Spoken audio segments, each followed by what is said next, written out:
Well, a very warm welcome back, everybody. There is the 2 times world champion, 2-time world master, 5 times ultimate ball champion, international masters champion, European masters champion, 6 times UK champion, 2 times UK trick shot champion, Chris Melling.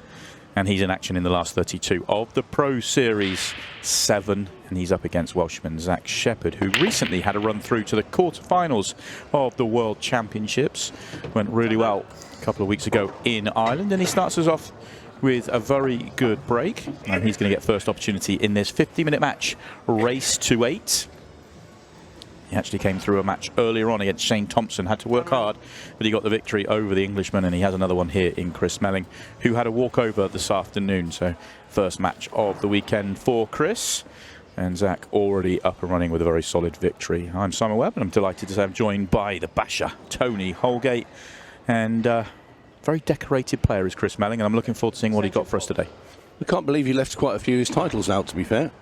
Well, I didn't have enough time to go through the 9-ball stuff. Well, yeah, good point. And snooker. He's a China Open 9-ball champion, 2-time Mosconi Cup champion, Mosconi Cup MVP, World 9-ball, Whirlpool Series 9-ball champion, Derby City 9-ball champion, Derby City straight ball champion, 3 times Challenge Tour champion at snooker, and he is the only player to have been a pro at snooker, 8-ball, English 8-ball and 9-ball at the same time. There you have it. But he won a killer competition once as well at the Nag's Head. But, and this is the relevant point, is he is the only player with Ultimate Pool that has won every single season with Ultimate Pool. That is true. But he has yet to win in 2025, and time is running out. That is also true. So I actually thought he was going to get it done at the Masters a couple of weekends ago, or a month ago now. Yeah, Christoph did him. And Christoph did him. And Christoph went on to win the title. So that was the first sort of sign of life, if you like, for... Oh, it's just gone awkward for Zach. But that was the first sign of life for Chris Melling this season. He's had a pretty down season by his incredibly high standards. But will that run in the Masters a few weeks ago give him the sort of impetus he needs to go and build on that? He's certainly one of the favourites for the tournament. He is every single time he turns up. That is his level. But last time we had a Pro Series event in Bolton a couple of months ago, he was 2 first-round losses. He was very disappointed with his level. So this is a big first match for him. I feel, I don't know about you, Tony, I just feel for Chris, if he was to get through this match, I think we could see him go on and do very well. But this is this could be the toughest match for him, is what I'm sort of getting at. I think if he can get through the first one, he can build on it. Yeah, Zach going through a massive game there for him to win through, to get, you know, these rewards for beating Danny's Chris. Well, yes, I agree with you, but for Zach, it's I think it's a sign of where his game's at and where Shane's game's at the moment. You know, 2 years ago, if you said Zach Shepard and Shane Thompson, you'd say Shane is a massive favourite. Right now, I think it's a 50-50 game that Zach won. I think it was 8-7, or was it 8-6 in the end?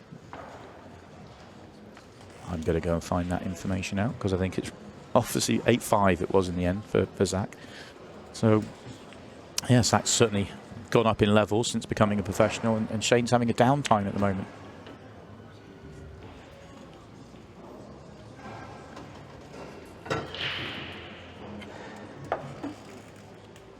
Chris is so desperate to capture the magical spell he went through. It was about a year and a bit ago when he was destroying players in sort of 18 minutes and 20 minutes. Went through a little run. He's desperate to get that back. He is incredible. There's no getting around it. He can do things out there that other players cannot do. Although he's not happy with that one. It's miles out from where he was trying to get to. He's still okay. Yeah, he is, but he stopped playing on this ball.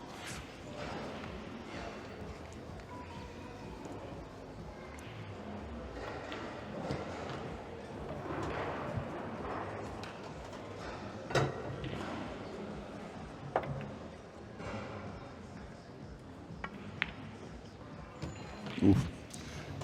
Wriggled in, he had a little look up to the sky. And the first frame is on the board for the magician. Yeah, not overly thrilled with how he controlled his cue ball, but he did some really good work there and made it look easy. Just that one positional shot that really went wrong for him, and now he's going to talk to a few people in the crowd and tell them why it went wrong. Well, we were just sat having a bite to eat, Simon, and Declan Brennan came past and said how fast that table is. He said it's the fastest table he's ever played on. He said it was beautiful as well. He's been one of the players that's been on record and said that the cloth is the best cloth he's ever played on. That the new 𝗡𝗶𝗴𝗵𝗃 cloth that Ultimate Pool have brought out. And it's awesome. And I agree. I don't have much of a sample size. I played a handful of frames on pre-Monday night tournaments and stuff, but doing a bit of filming. But Declan is a pretty good judge. He's the #2 player in the game, might be the #1 come the end of tomorrow. And yeah, he said it's the best, but he did say it was incredibly quick. He said the first frame it caught him out, and he had to adjust. That's what great players can do. They can adjust, find their way.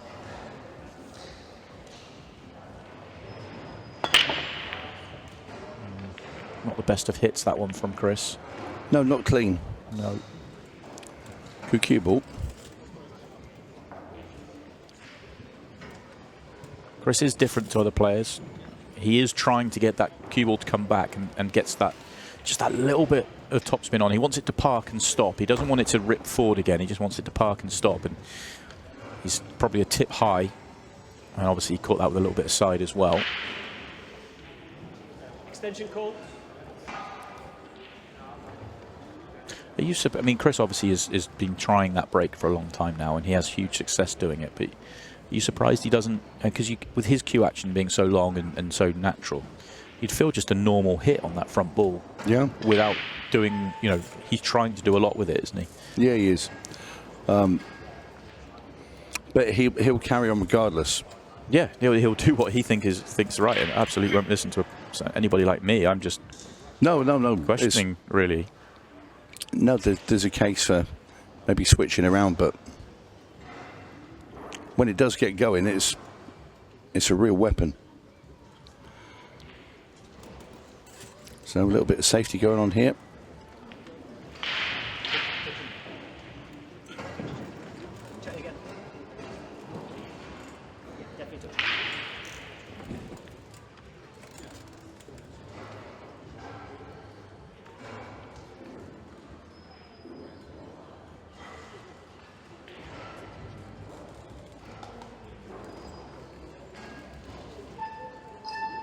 Touching ball, obviously. So Zach playing away from the yellow and just putting the cue ball into the rail. Basically trying to leave Chris pretty much where he was, but now he doesn't have the luxury of just being able to play away into the rail. Has to now hit a ball and contact the cushion afterwards.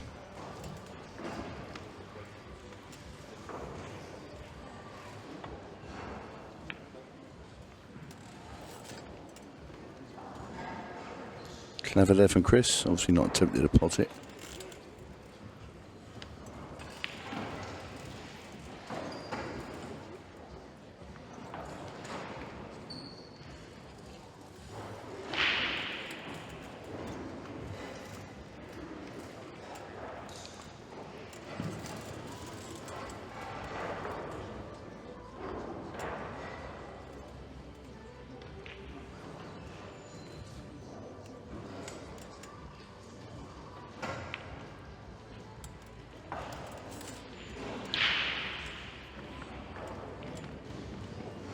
Another good safety there from Melling.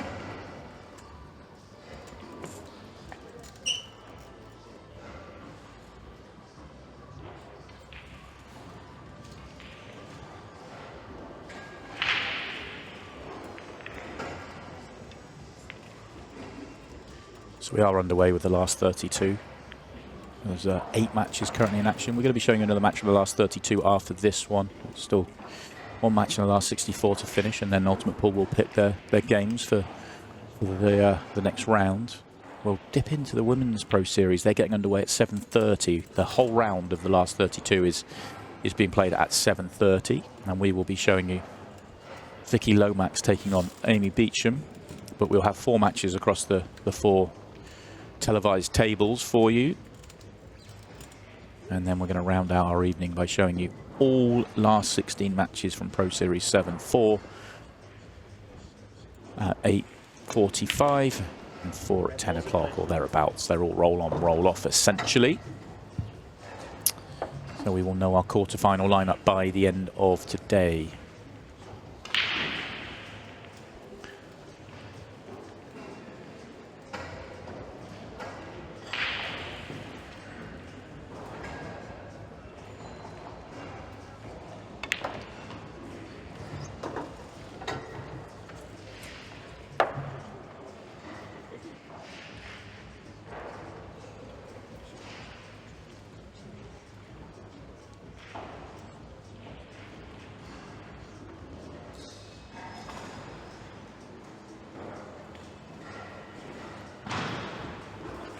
There is still just one match left in the last 64. Dylan Leary's taking on Luke McAvoy, 7-5 currently.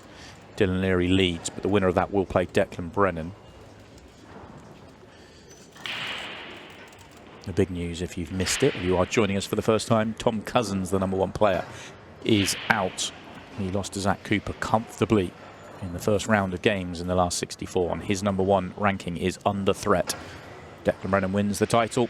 He will be the #1. Of course, Pro Series 8 will get underway tomorrow morning as well, so a lot can still happen over the course of the next day and a half, but certainly a storyline we're keeping an eye on.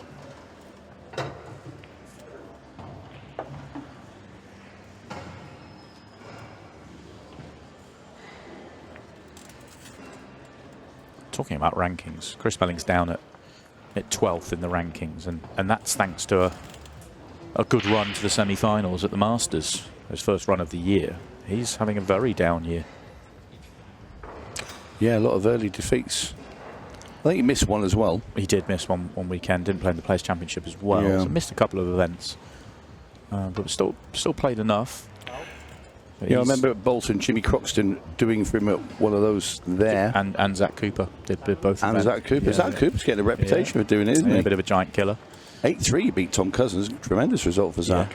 Yeah, absolutely. And he's back underway. He's currently in action in the last 32.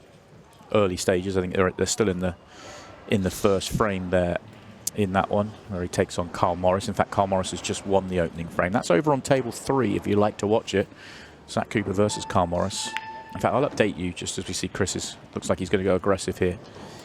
That Ian Alley's playing Joe Prince on table 4, and Sean Chipperfield is playing Eddie Barker over on table 2. All those tables are available. If you're watching on Ultimate Pool TV, you will need to go across to YouTube for table 2. If you are watching us on YouTube, then you can watch across all 4 tables. Well, Zach Shepard won that little tactical exchange and got onto the Reds. And since then, Chris Melling has very cleverly manoeuvred his way into a position to win on yellows. So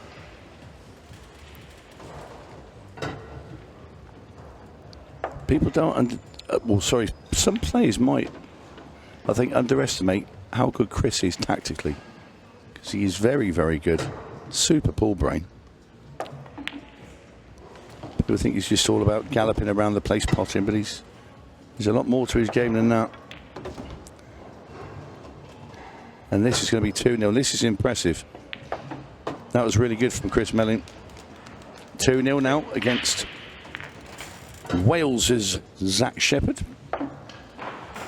Saying earlier, had a very good run in the World Championships a couple of weeks ago in Ireland. Zach very nearly making the semi-finals, and it was probably a tough pill to swallow when Eddie Barker came back from pretty much out of nowhere to snatch victory in a very long, hard-fought game, when Zach looked to have put him to bed.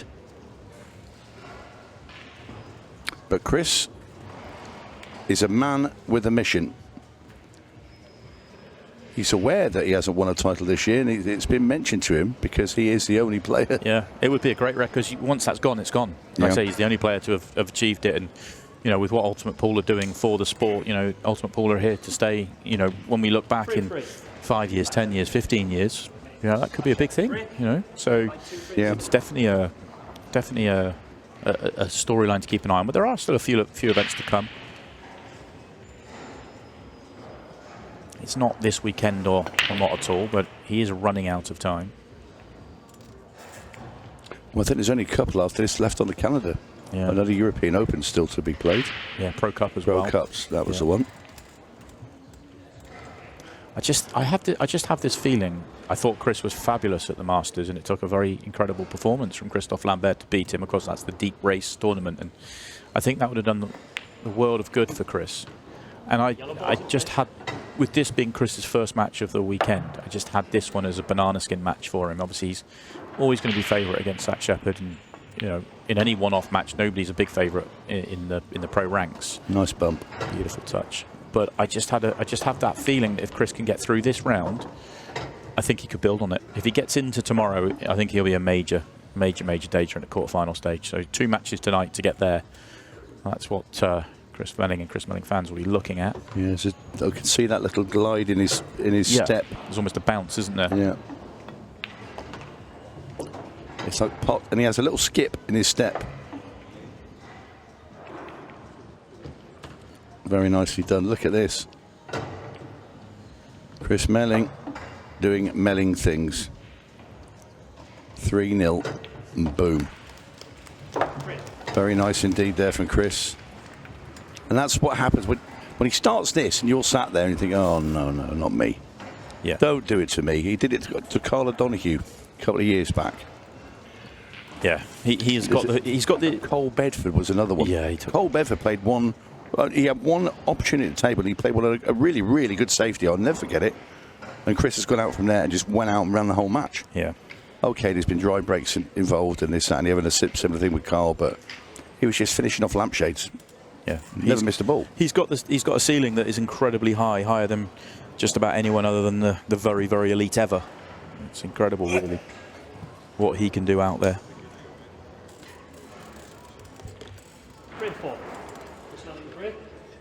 By 3 frames to 0.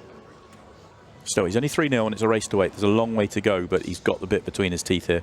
His break starts to fire up. Yeah, his last break wasn't the best. It led to a tactical frame, and it's not the best here either.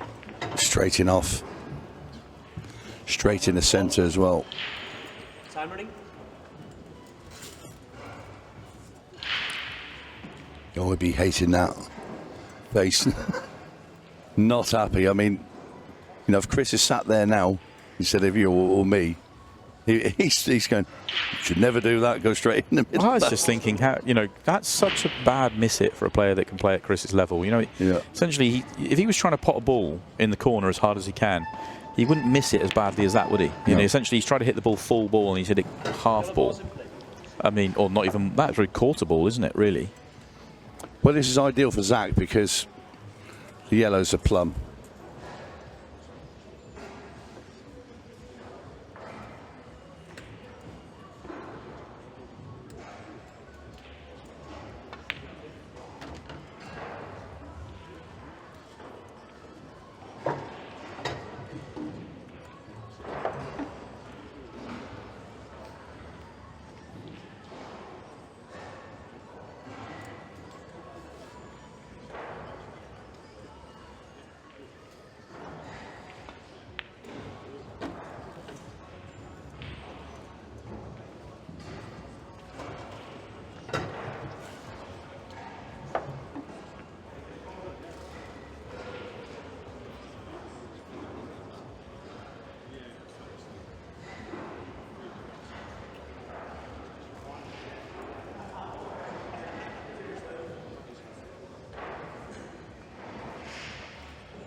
Still, this is a very big visit for Zach Shepard.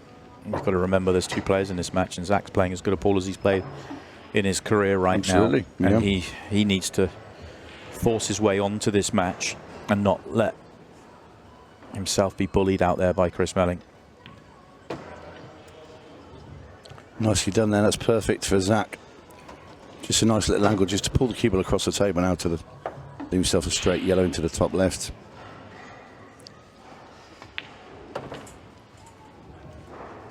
And that's absolutely bang on.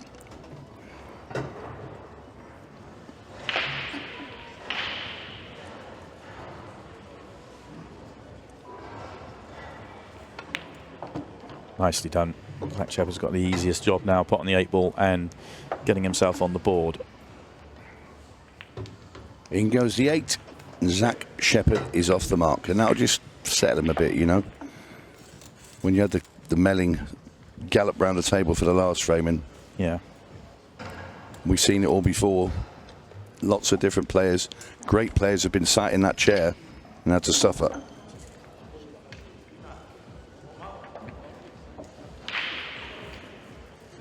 He's grown himself a tash there. Yeah, change the look for Zach. I'm not sure. He didn't have it 2 weeks ago in Ireland. Maybe, yeah. I wonder if there's a reason for it. Often people do it for, you know, some sort of reason, means something, or a charitable reason, or maybe he just fancies it, which, all for it. That is Ian Alley at the table. It's a unmistakable blue and white shirt. Yeah, taking on Joe Prince, who had a great win earlier on, although had to work hard. He was playing Stevie Dempsey miles in front. Stevie got his head down and took it to a hill battle. Joe got the job done in the end. But Ian Alley's been playing some great pool lately as well. He was fantastic at the Masters. He's been to a Pro Series final last time we were here in Wigan. First weekend of the year, or the first Pro Series weekend of the year. Best season he's had as an Ultimate Pool Pro. You've got to believe there's a title in his future.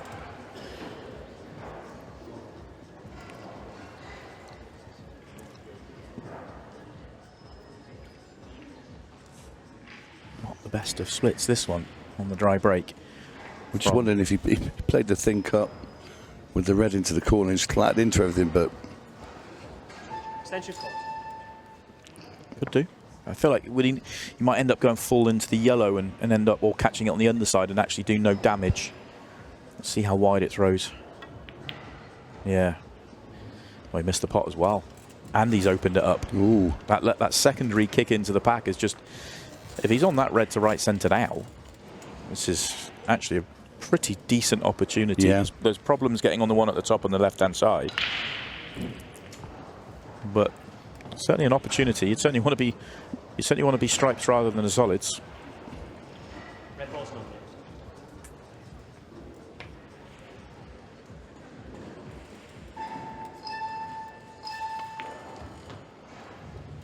Red ball's in play.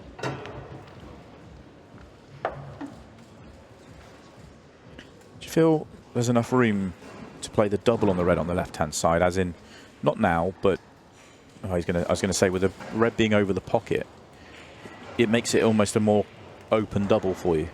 See what I mean? If you can get to that angle on it. Yeah. Because that's a tough ball to land on.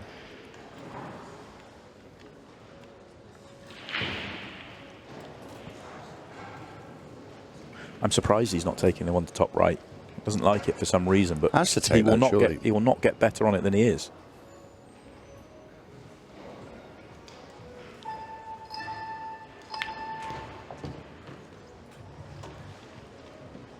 A little short. See that little grimace? He would have loved an extra 2 turns, be the same far past the break line, and he's short of it. And then he could land on the one. Well, he still can, but he's carrying quite a lot of angle. But then he could have played to get on the left cushion and deal with those two, and then you've got connectors. Has he got too much angle now to do that? Yeah, he did. Good pot. That's okay. No, it's not. I was about to say he was going to come up behind there and be able to play up into the top left. And that's the difference of being 2 rolls higher up the table.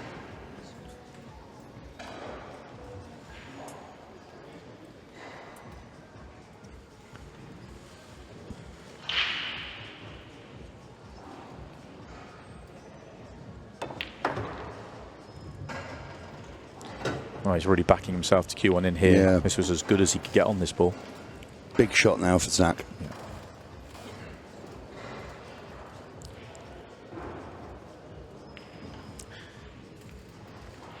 I feel like it's better to be on the one to right centre next than it is the one over the corner.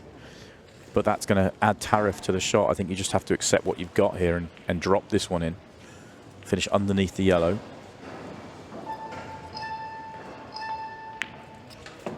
Threw it straight into the jaw and he knew it straight away.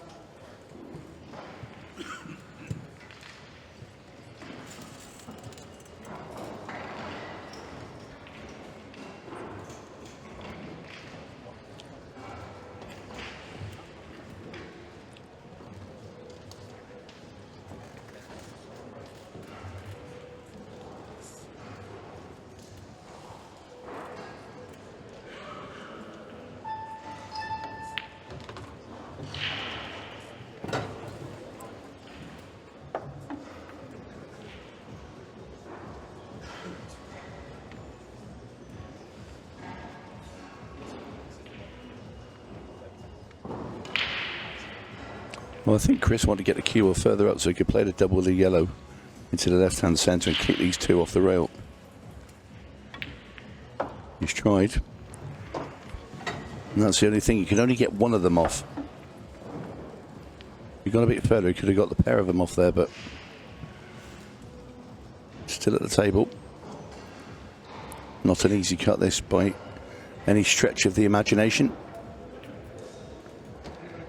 Unless your name's Chris Melling. Now then, can he cut the ball into the right-hand centre and kick the other yellow off the rail? It's quite a thin cut. He could go with it. He could go with the other yellow as well. I was going to say the other yellows, but I think the other yellow might be throwing a bit wide.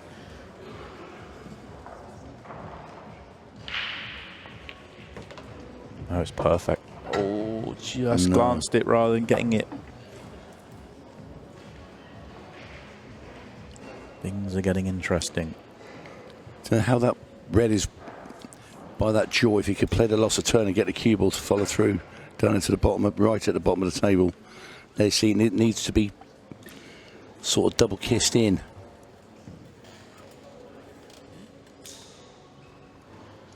Well, going for the big pot.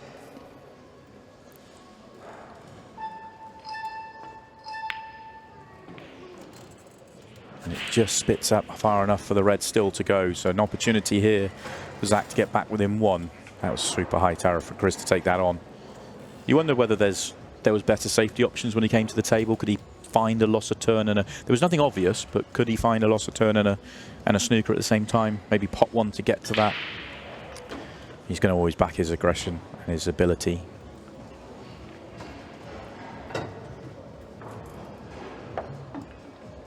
Don't think there's any issues with the red below the 8 ball going in the right centre.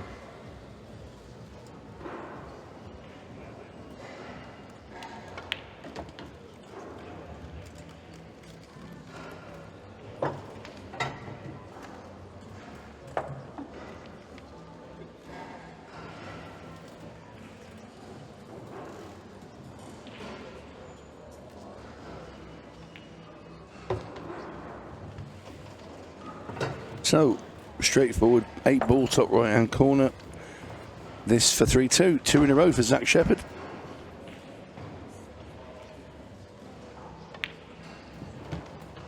Very smooth from Zach. Needed 2 opportunities, but he got them. Important that he got the set there, and you cast your mind back to the start of the frame. Chris missed the opportunity to take the stripes there, and that ended up coming back to cost him. So we are back within 1. I can just update you if confirmation has come through from 𝗏𝗏𝗏, our next match. Oh, there is Declan Brennan watching on. He'll be in action in the next round of games, but not on the main feature table. He'll be taking on Dylan Leary, who's just come through an absolutely grueling battle with Luke McAvoy. They've only just finished and they've been on for over a couple of hours. They'll be playing over on table 2 on the second match in this session. So it's currently 2-2 between Shaun Chipperfield and Eddie Barker. So Declan Brennan will follow there. And following us here will be Josh Juaz taking on Shaun Storey, 2 players that are having good years and are knocking on the door. Shaun Storey in particular having a very good World Championship, not quite making the breakthrough, but deep in both the Masters and the World Championships itself. And Josh Juaz, who had his best run with 𝗏𝗏𝗏 last Pro Series. And he beat Tom Cousins a couple of times as well this year as well, which have been very notable. So good matchup for us, that one.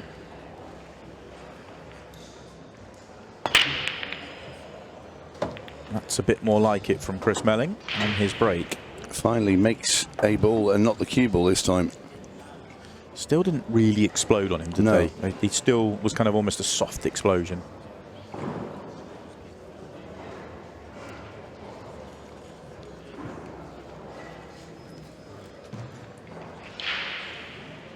I don't know about you, Tony, but obviously a lot talked about with the balls over the last couple of weeks since 𝗏𝗏𝗏 announced them, and we saw them come, you know, be used for the first time at the Pairs Cup on Monday.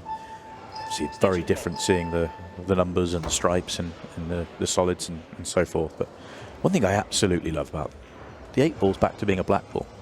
Yeah. Which I really love, by the way. I had to train myself on commentary to call it an 8 ball because it was a black and white ball. Go back to calling it a black ball now. Exactly, yeah, I agree. Yeah.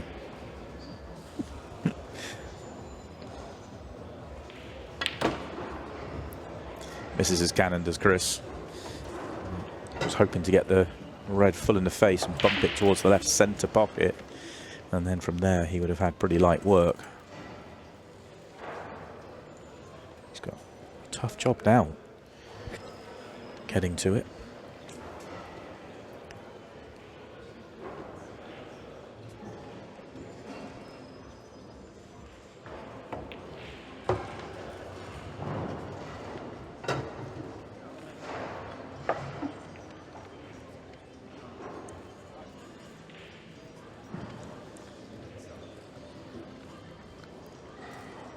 I think he might have been playing to get straight in enough to come to basically draw it straight back. He's obviously not landed with the angle he wants. I think 3/4 ball would work. He's come back to try and get straight again, and he's come too far this time. The problem with playing for those straight in shots is there's no margin. Whereas if he plays to leave it short and he uses the left hand cushion to find the angle line across the table, there's more margin of error because you can get the side on and the amount of spin on to manipulate the angle. He's looking like he's going to try and pot this red at the top, bring the cue ball into that yellow that's just next to the right hand centre, and try and get on the red into the bottom left hand corner. He's probably in the cue ball in the middle, isn't he? Oh, very lucky not to go in off, but that is where it ends because he is in a world of trouble now.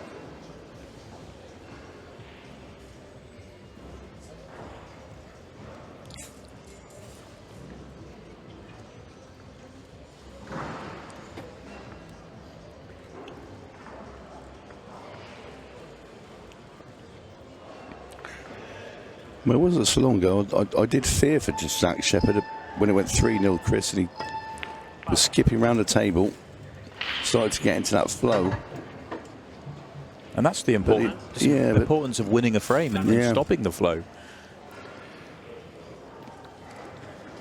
But now the engine's sort of stalled on Chris Melling, and Zach now with a great opportunity to level this match up.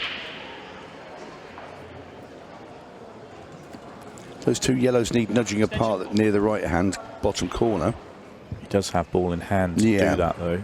Well, he's got two choices. He could put the one into the middle and just come off the side rail and move them apart, which I think I would suggest, or he could play the other yellow into the middle and kick into them. The one just above the red. Yeah. That's the one I like, actually.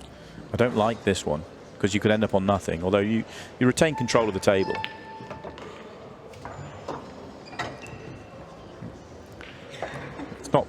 Not bad, actually. As long as if the yellow above the red goes to the top left corner, this is perfect. It's actually couldn't land much better.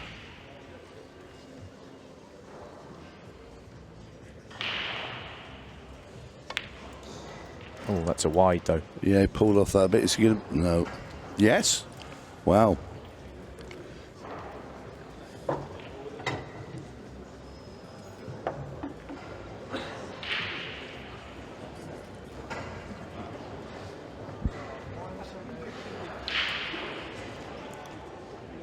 It would have been great to see Chris's reaction to that one. Never takes those sorts of. He doesn't actually react at the table, to be honest with you. Inside, he'll be thinking about it, no doubt, but he actually doesn't react very much in those situations. But it's an I always think in this situation, and I never used to think like this as a player when I was out there, but I do now, that this is an opportunity to really hurt Chris even more so because of the big fluke. Yeah, I agree.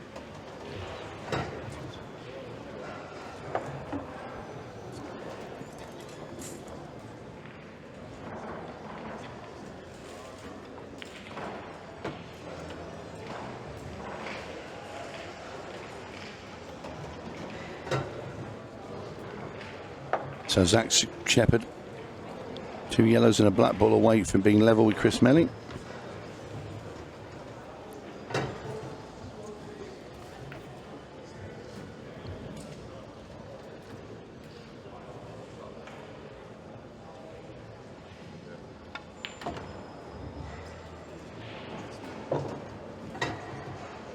Well, this is a 3-all.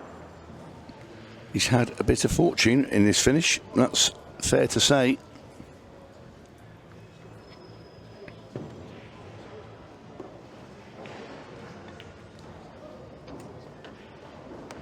certainly has. It doesn't matter. He's won the frame, and well, he lost 3. Now he's won 3. He's also playing at quite a, I wouldn't say slow pace, but he's on the slower side.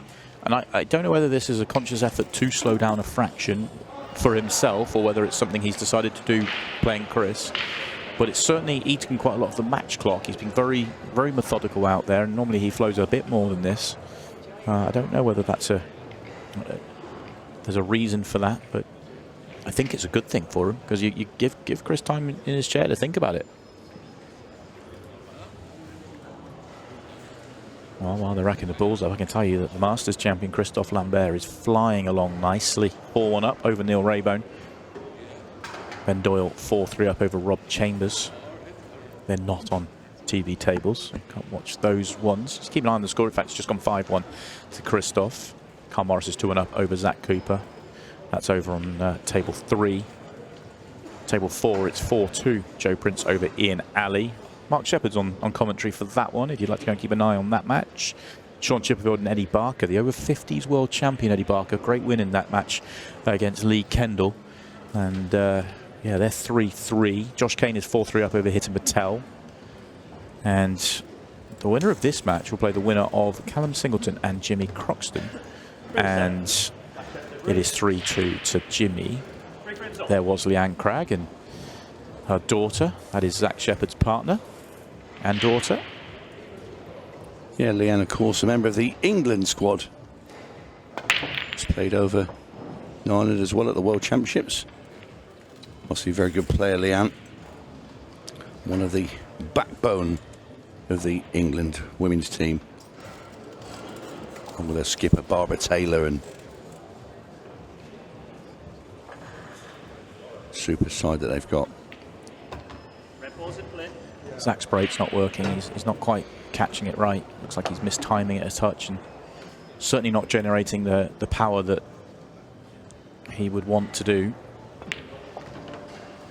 But actually leaving messy layouts isn't necessarily a bad thing. It's not as messy as it first looked, this. Often is that the case when Chris or any top players at the table. 2 shots in. Yeah, that rig goes in the centre. Should play it now.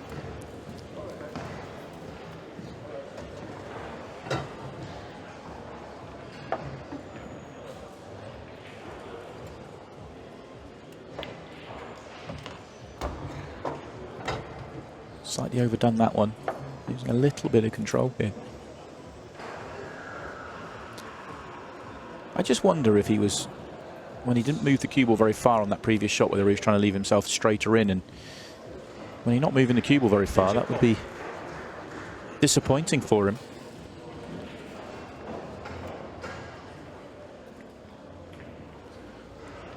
Just that extra bit of angle, making him think about what he's got there. There's Liam White, Sean Ash, discussing what Chris should be doing next. Now that he's coming behind the 8 ball. Beautiful shot. He'd love to be on the red bottom of the table, but he's not. I thought he was going to land perfect on that. I did as well. Didn't quite work as it should. So he's got to find another one. Well, as long as you can pot the red into the centre, you can screw back. You can actually play a shot where you pot the red into the bottom left-hand corner and use the yellows to screw off. Oh, hello. Well, he really dug into that. I think he was playing your shot and caught the bump of the pocket. I'm not sure we get to see that one again, but I think he catches the bump of the pocket here. And it comes off at a funny angle.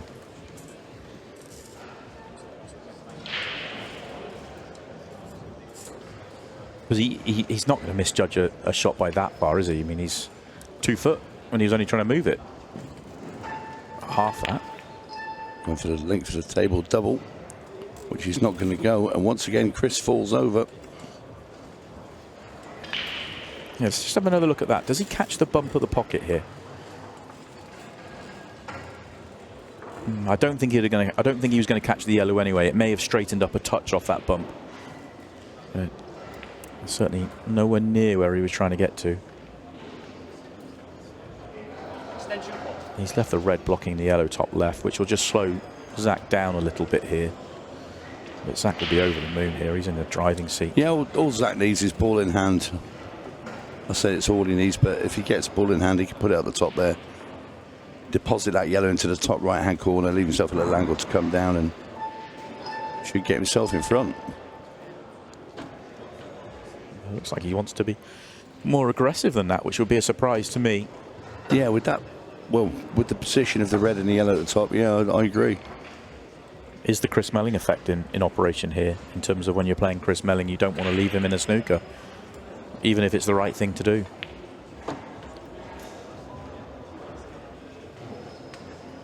I think if that yellow's not in front of the red, so there's like an area near a pocket, let's say a quadrant, that if you leave Chris Melling 2 and 3 cushions, he's going to get close to pot. I mean, he's ridiculous like that. But because the yellow's in front of that red ball, you shouldn't be a risk.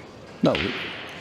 Okay, so it looks like he wasn't being aggressive in terms of going what he's thinking, and actually kind of not. I mean, he's annoyed that the yellow's going to roll too far there, but what he was thinking is that there's 3 balls together that were tight, and then the one on the cushion. Yeah. He's like, I'll get rid of 2 of those, and it opens up the rest of the table. He was hoping to have the yellow right over the pocket, so that he's crediting Chris with getting out of this snooker. Yeah. He wanted a ball over a pocket so that he could get out of it and have something to play. But he is still in the driving seat.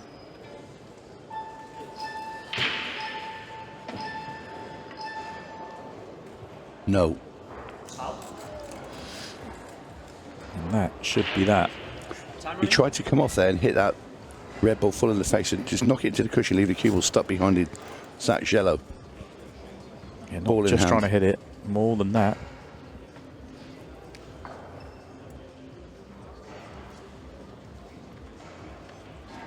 He can go whichever pocket he wants here. He has to, unless that yellow goes top left, he's got to take the one he's playing on here and get on the one on the left-hand side, and then you're away.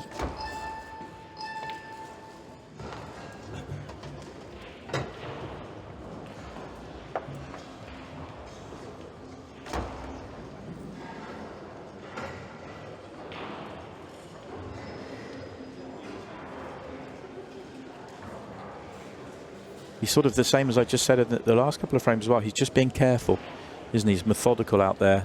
There's no flow at the moment, and you know, whether that's intentional or not, it will be frustrating for Chris, because he wants to just get back out there and get another opportunity, and all the table time's been Zach. Yeah, I mean, how often do you see a Chris Melling match that's nearly been played? We've been playing, what, 35 minutes, and it's 3-all in a race to 8.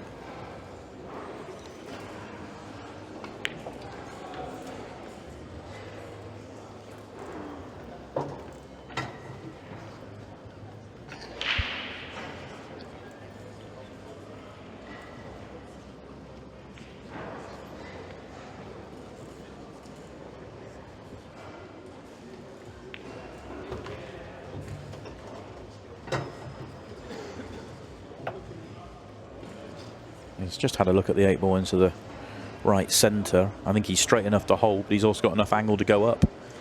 Personal preference. As Chris Melling watches on. He tries to hold. No, he doesn't. He goes up for the 8-ball and lands perfectly. He was just on a very tight line.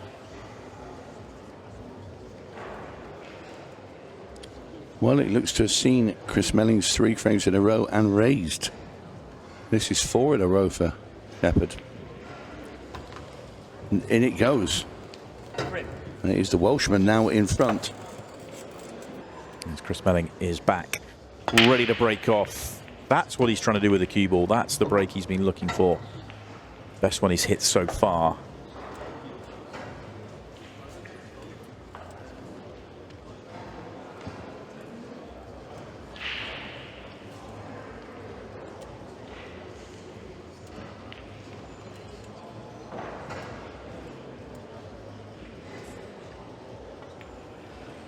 Going for the red stripes and the 2 on the left-hand side. Does he feel like he can go double? Oh, he was, double kiss. Got the double kiss. He was pretty quick on that, even by Chris's standards. I was wondering whether he could go double-double or whether he could hold and take the next one into the left centre with that, you know, and it would be fine. But got the double kiss, and we didn't get that far. This is where Zach's now got to be a bit careful, because he's got Chris on a wobble at the moment.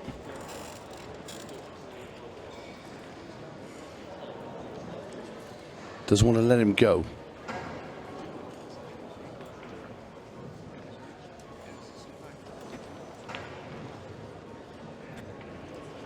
Not happy.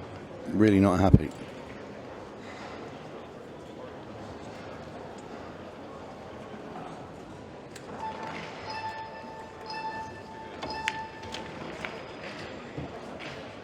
Well, I don't think that's how he played it, but he'll take it. He was still hoping to open up the yellows on the left-hand side.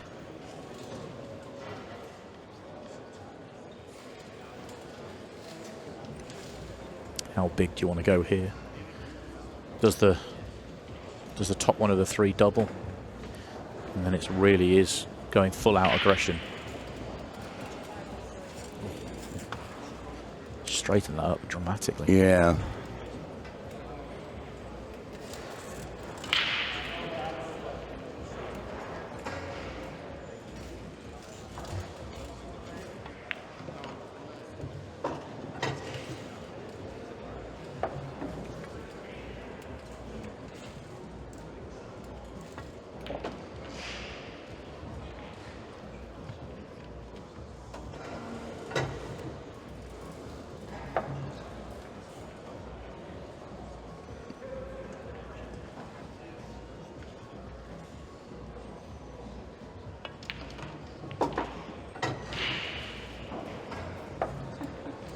He's a little bit short. He wanted to be straight in on the one to top left because then he can hold on the high angle.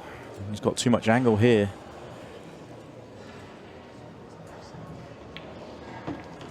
Nope. It's just not happening for him out there. No, it's not. And he's pushed it too far that you can't double it now.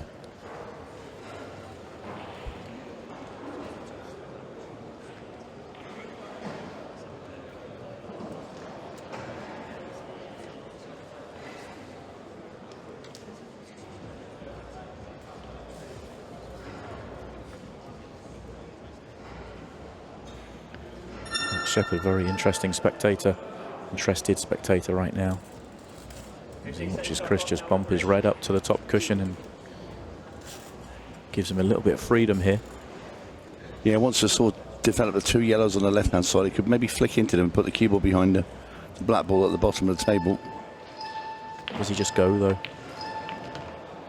Yeah. He does now. Yeah.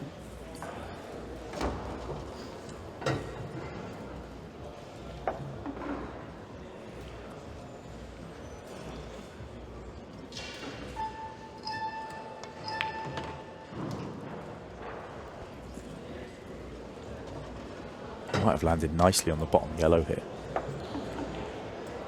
He can just screw out. Oh, he certainly has. A little short. Would love to have had another, well, even as much as a foot up the table, because he'd love to be playing this yellow bottom left and get on the one on the right hand side. One left centre becomes his last ball then. He's still going to do that, but now he's got to be playing a tough one to top right. Can't leave that as your connector to the 8-ball. I think I hit this with pace and come back. So you're not leaving an easy shot should you miss it. But to hold gets you your angle onto the 8-ball. Yeah, he played it in a sort of safety way. That's what I meant, because I just wouldn't fancy rattling it and leaving it slow. It's no surprise, though, to see that visit was at 15 seconds a shot, and he just looked a little bit frantic for him. And that's the one problem with playing a little bit more methodical, is that when you do have that transition to the 15, it can be a bit more jarring. And I think it was there for Zach. That was a big opportunity for a two-frame lead with minimal time left in the match. And for the thin cut. Oh, that's fabulous. Oh, Chris. Naughty man. Wowee. What a shot that is. That is very, very naughty indeed. He knew the yellow was there to help. He knew it. That's why he played it. Also knew good things could happen. He would get some sort of shot at the 8-ball if it had gone over the pocket with a loss of turn, potentially. But he can't make the 8-ball. He was actually a little bit unfortunate to land so awkward on that 8-ball. Any more bounce or a roll short or a roll more, and he's on the 8-ball easily. That is a fabulous pot from Chris. It's not going to help him win this frame.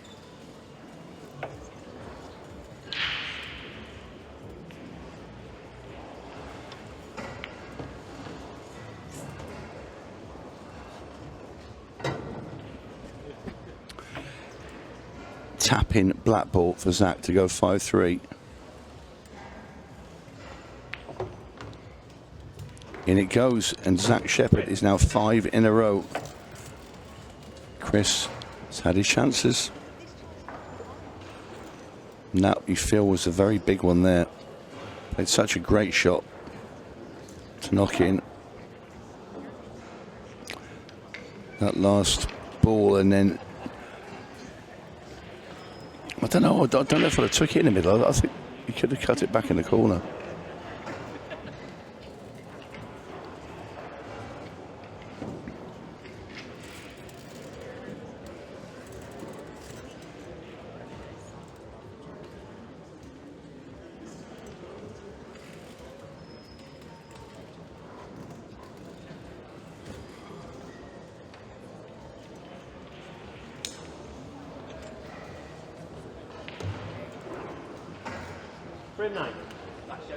Quite amazing to see how Chris has... If Chris had started the match the way he's played over the last few frames, I wouldn't have been surprised, you know, with the way he travels around and everything else. But he started okay, and he's got worse as the match has gone on. And 3-0 down, do you imagine Zach Shepard would have been thinking, what would he have given for being 5-3 up with 6 minutes 50 to play? Yeah. Quite incredible. Oh, that hurt him. Watch this break. So Zach's broke, made the ball. He's got a nice easy start in yellow over this bottom left-hand corner. And would you believe it, as he steps to the table, it drops in.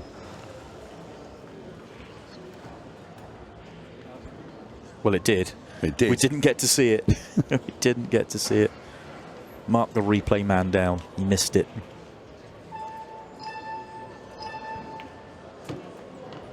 Red balls in play.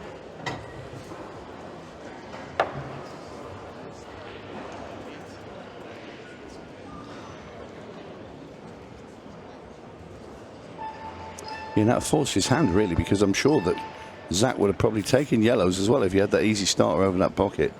It's forced him to take the reds because there wasn't a yellow that he could take. And now Chris Melling, well, okay, the yellows are stuck together at the bottom, but he could play these awkward one next to the black here, double it back into the middle.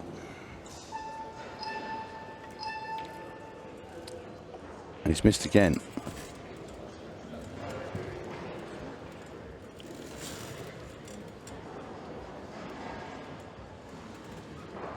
Not happening for that man.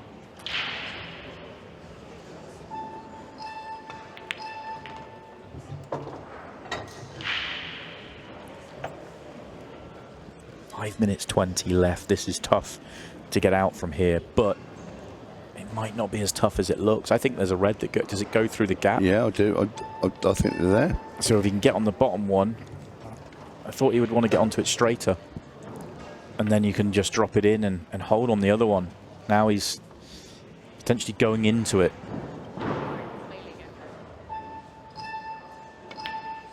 No, he could go past it. Ooh. Delicate. Just cut it in. Bring the cue ball off that side round just before the middle bag.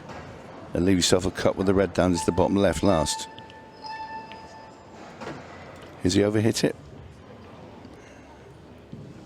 I think he's okay going off body language. Yeah, he's lining up the potting angle. It's going his way. He's had a nudge or two, hasn't he? I mean, you never leave it that close. Yeah, in fact, he had to look like he just turned it a touch there. Big shot here. Hold yourself together because 6-3 is huge. It is Melling to break next, so you never say never, but that's a big shot. Heart of the pocket. I think Chris thought about shaking hands there as well. Remember, there's no golden breaks in play, so he's 3 behind with 4 to play, or 3:58. So he's going to have to run 3 straight frames in 4 minutes to get us to a 6-red shootout. The good news is he'd have 2 of the breaks, and he is Chris Melling, who is as quick as they come at running tables, but not the form he's in. He's not had a match here. He's been off colour, no doubt about it. But when he ran that rack to go to 3-0, I thought that's the Melling skip. I thought he was going to start flowing, yeah. I was with you. I thought once he got through the first 3 frames and started to, you know, you could tell he wasn't fully comfortable with the cue ball, but he was starting to flow. You thought, okay, watch out, you know, Zach's in trouble here. So it's not, Zach hasn't been brilliant in this match. He's been solid, you know. But he's had to mop up a few times, and he's had a couple of nudges. You know, he had the fluke, and things have gone his way. Not trying to, you know, Zach's been solid. He's been the best player of the two of them by a mile, but it's not as though Zach's played his best here to be 6-3 up. He's got levels above this. Chris has been off colour, and he needs a ball. Desperate for one. He gets one. Right, what can he do? Oh, he's got a messy layout. He's got a very messy layout, and that's the last thing you want when you haven't got any time to play with. Very, very thin cut or a double to open up the yellow at the bottom. Well, one problem solved. That's not the worst nudge for him. No, it's not.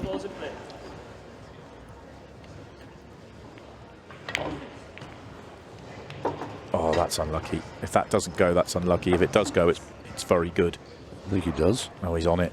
He's playing it quickly. Oh, this layout was tough. Doesn't look tough now. I mean, the yellow in the middle of the table still not exactly hanging over a pocket, but it's on it there.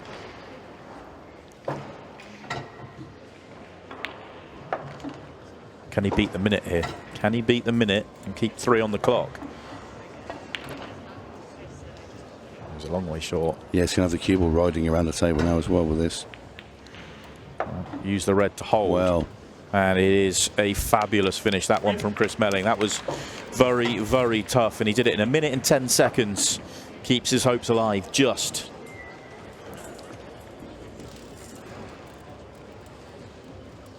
That was a bit more like Chris Melling. Back against the wall, comes up with something special. He needs plenty more, though. Now, does that go to sort of half cage with his break? I think you got to belt him. Yeah, I don't know. I mean, I think you've got to make a ball. I think if you make a ball, you win the match, don't you? So you've got to, whatever you. But Zach's been struggling with his break. Shane Thompson up there in the crowd. Zach Shepard did for him earlier today. And he's on the verge of doing the same to Chris Melling. Yeah, this is his moment. 2:48. There is time for 2 run-outs for Chris Melling, but not if Zach Shepard gets table time here. If he makes a ball, it's all but over. If he makes a ball, and he has made a ball. He hasn't made a ball. No, he hasn't. I thought one flew in the middle, but it didn't. No. Wowee. One flew over the cuckoo's nest, but that was it. Yeah. Again, it's not a good layout.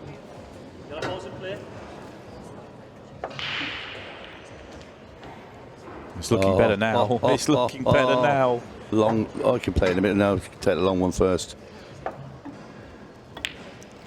Oh, we're going to get some drama. Oh, what a shot that is. That's fabulous. We're going to get some drama. I'll tell you what. 2 minutes and 10. He's going to leave himself well over 1 minute, and it is Chris's break, unless he falls over here. He's okay. He's okay. And he's going to beat the minute on this one. Stop it. He is going to beat the minute here. What's that cue ball stop? Wow. This is incredible stuff from Chris Melling. He's finally turned up in this match. And in a 1 minute and 2 second break reverse clearance, excuse me, he gets back within 1. With 3 minutes 58 to play, he was 3 frames behind. With 1 minute 46 to play, he has the break. How big's this break? 146 in the mood that Chris has suddenly got into. Why has he left it this late? Why? Entertainment. That's incredible. That's daft too. I mean, if he gets out of this mess, my word, really. Poor old Zach sat there now, looking like a man you can't believe what's happened. Only Zach Shepard and Zach Shepard supporters don't want to see Chris make a ball. Not that we have no skin in the game here, but I want to see if Chris can find a finish and do something very special here.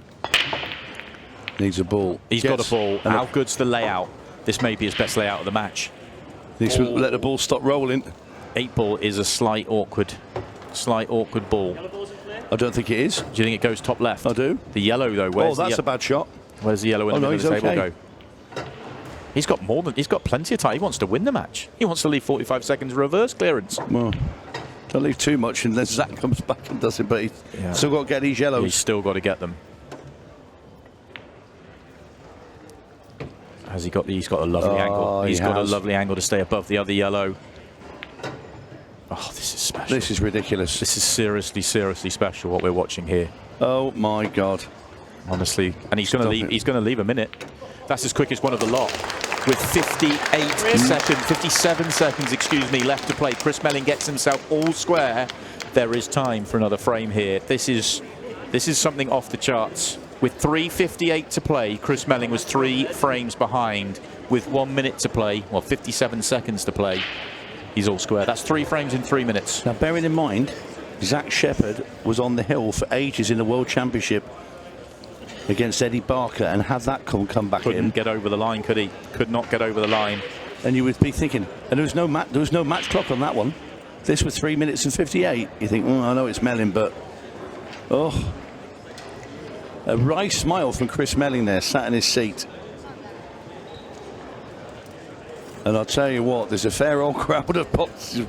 They're all running in here now because there's 57 seconds. It is Zach Shepard to break. Can Zach find a ball? The man must be absolutely. I mean, what's the emotion? Because when I was playing, I never had a match clock and things like this happening. Such a rate of 3 minutes 58, you think you're home. He's going to hope to get a ball here, otherwise he could be out. Because 57 seconds, Chris has just done a quicker finish than this. He needs a ball. Oh, he's not got one. He's got a yellow. He's got a yellow. Go back, Chris. Wow. And Chris wanted it. Chris really fancied it. He's not going to get the opportunity. Chris is now hoping he gets a chance in the 6 red shootout. Zach Shepard has got to find himself a 40-second clearance from here. And it's not the best of layouts. No, I think Zach will be just happy to get this. Oh, no, he's going to have a run. The reds are okay, though. The reds actually go.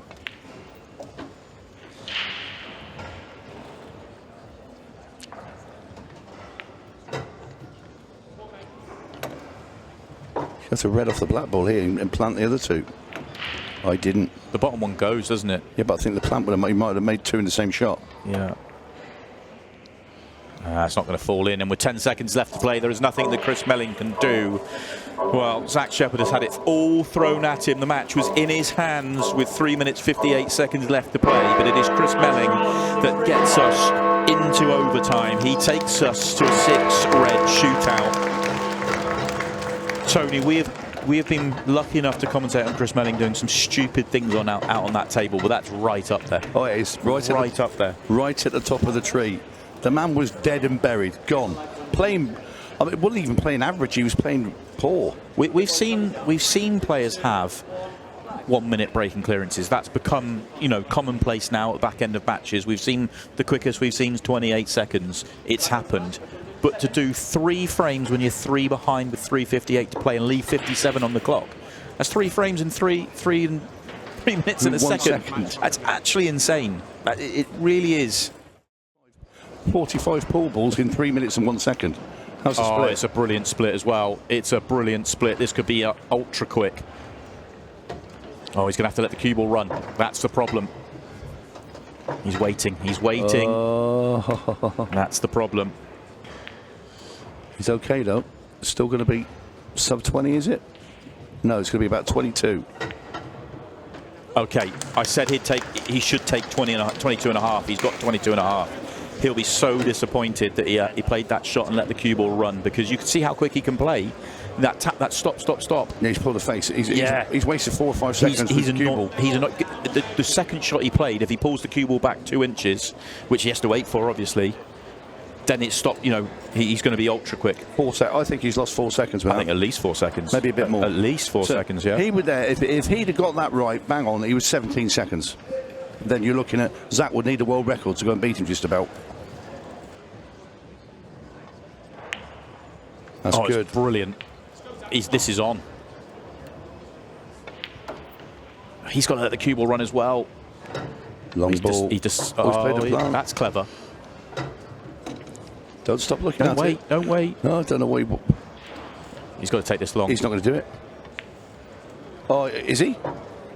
No, he stayed out. He could have done it if he had missed. If he makes the one to the top, it would be really tight. He stopped waiting for that red to come down the He didn't table. need to wait for that ball. As long as the ball that you're playing and the cue ball are stationary, he waited for 3 seconds. He didn't need to wait, and that could have cost him the opportunity.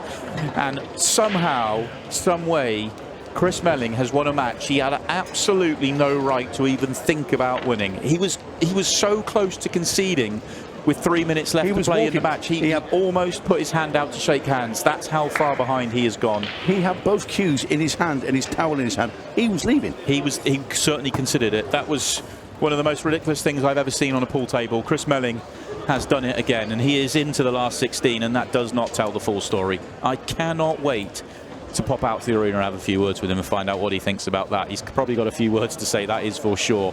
Even by his own standards, that was seriously, seriously special. We'll hear from him next, and then we'll move on. We've got plenty more matches still to come tonight, plenty more drama. Stay with us.